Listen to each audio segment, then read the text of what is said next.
क्या आप मुख्यमंत्री बनने वाले हैं क्या? बहुत सारे लोग कहते हैं कि राज्यवर्धन सिंह राठौर को सांसद से विधायक इसीलिए बनाया जा रहा है या यहाँ पर इसीलिए उतारा गया है क्योंकि मुख्यमंत्री का चेहरा कोई है नहीं, वसुंधरा राजे जी आगे है नहीं। क्या आप तैयार हैं इस तरह की जिम्मेदारी के लिए? नहीं, कलेक्टिव लीडरशिप है यहाँ पर। आप कैसे कर सकते हैं कि कोई आगे नहीं है? यहाँ पे आप जहाँ पे जितने भी पोस्टर्स देखेंगे आप देखेंगे उसमें चेहरे बड़े बड़े हमारे लीडर्स हैं राजस्थान के। और ये सवाल मुझसे ही नहीं पूछा जा रहा है, मुझे लगता है राजस्थान में कई नेताओं से पूछा जा रहा है।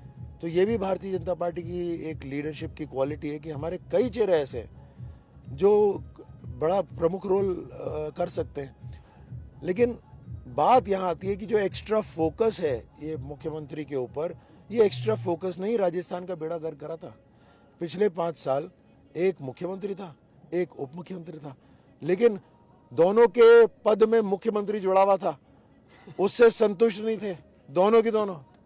और ऐसा वो युद्ध हुआ कि उससे नुकसान जो हुआ वो राजस्थान का हुआ। तो मुझे लगता है कि चेहरा जो है वो जनता का बहुत महत्वपूर्ण है। जनता के ऊपर फोकस करना बहुत जरूरी है।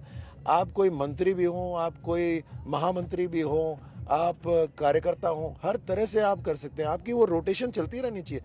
जीवन के अंदर अलग अलग जिम्मेदारी आएंगी, उसको आप पूरी तरह से निभाइए। मतलब आप तैयार है ना कुछ अगर पार्टी कहती है तो? देखिए, मैं एक सैनिक हूँ और सैनिक और खिलाड़ी इमीडिएट फोकस जो होता है गोल उसी पे फोकस रखता है।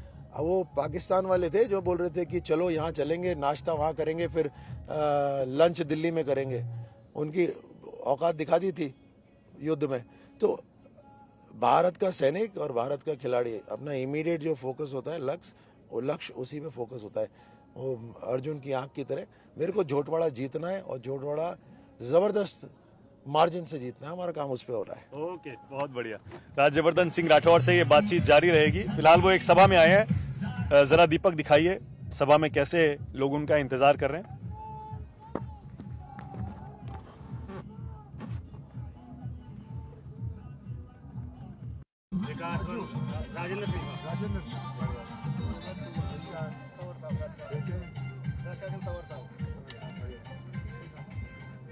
ठीक है।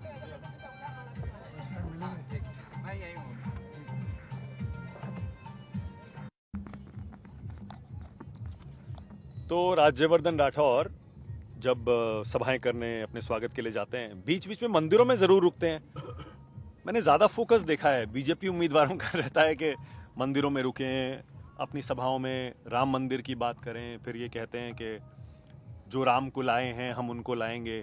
क्या ये मुद्दा है क्या अयोध्या का राम मंदिर या राजस्थान के विधानसभा चुनाव में?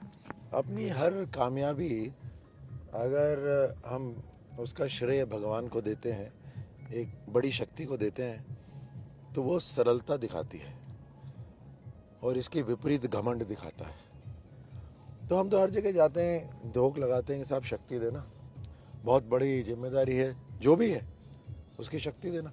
और सभी गाँव वासियों का वहाँ पे आस्था रहती है, एक जुड़ाव होता है।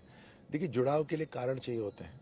आप जब तिरंगा लहराते हैं तो चाहे कोई मद्रास से, कोई चेन्नई से हो, कोई तमिलनाडु से हो, कोई सिक्किम से हो, कोई कश्मीर से हो, सब जुड़ जाते हैं, है ना। हमारी भाषाएं अलग हैं, हमारा खान पान अलग है, लेकिन हमारे को जोड़ने के लिए ताकतें होती हैं। उन ताकतों को हमें ज़्यादा ऊपर करना है। तो जब हम धार्मिक स्थल पर जाते हैं, सब के सब, चाहे किसी भी जाति पंथ संप्रदाय, सब वहाँ। देख रहा हूँ आपके हाथ में, देखिए कलावा कितना सारा बांधा हुआ है, दिखाइए। देखिए, जहाँ भी जाते हैं लोग बांध देते हैं ना। हाँ, ये लगातार बनता रहता है। तो मैंने कहा इस बार, पिछली बार भी मैंने करा था, हर चुनाव में मैं कर लेता हूँ कि ठीक है अब इसको लगे रहने दीजिए, जब चुनाव खत्म होंगे तब उतारेंगे। वैसे आप धार्मिक हैं क्या? वैसे भी खिलाड़ी के टाइम में यहाँ पे हम रिस्ट बैंड लगा के रखते थे, है ना। सो अब ये रिस्ट बैंड हो गया नया। वैसे आप धार्मिक हैं? मतलब इसके अलावा जैसे मंदिर जाना वाला, उसके अलावा डेली भी आप करते हैं पूजा पाठ, भगवान को याद करते हैं? हाँ, वो तो वैसे तो ये बड़ा पर्सनल क्वेश्चन है और मुझे नहीं लगता इसके जवाब से किसी को फर्क पड़ता है। लेकिन हाँ, मैं अपने लिए करता हूँ। अपने मेरे को जो, जैसे मैंने कहा कि मेरे जीवन में कोई भी सफलता आई है वो केवल मेरे कारण नहीं आई है। अनेकों लोग थे जो अदृश्य मेरी मदद कर रहे थे, बहुत से लोग थे जो सामने दिखते हुए मेरी मदद कर रहे थे, बट उनसे ज्यादा थे जो बिना देखे पर्दे के पीछे मेरी मदद कर रहे थे। तो ऑब्वियसली एक ऐसी ताकत होती है जो आपकी मदद कर रही होती है, तो उसी ताकत को नमन है। आप राजस्थानी बोलते हैं वैसे? आप यहाँ से तो आते हैं, हम सब जानते हैं, क्योंकि हम जब जाते हैं तो सभाओं में देखते हैं कि राजस्थानी में भी कुछ लोग बहुत नारे लगा रहे होते हैं। आप बोलते हैं? हाँ मैं बोलता हूँ। देखिए इसमें क्या है कि हर क्षेत्र हर 50-60 किलोमीटर में बदल जाता उसकी डायलेक्ट बदलता रहता है।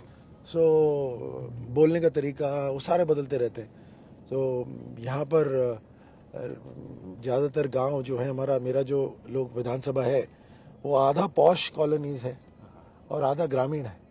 ये एक ऐसी यूनिक विधानसभा है जिसके अंदर पॉश कॉलोनीज भी हैं, शहर है और पूरा ग्रामीण भी है। तो आपको मिक्स करके बोलना पड़ता है। तो ज़रूरत के हिसाब से तो कनेक्ट है, बेसिकली इट्स कनेक्ट।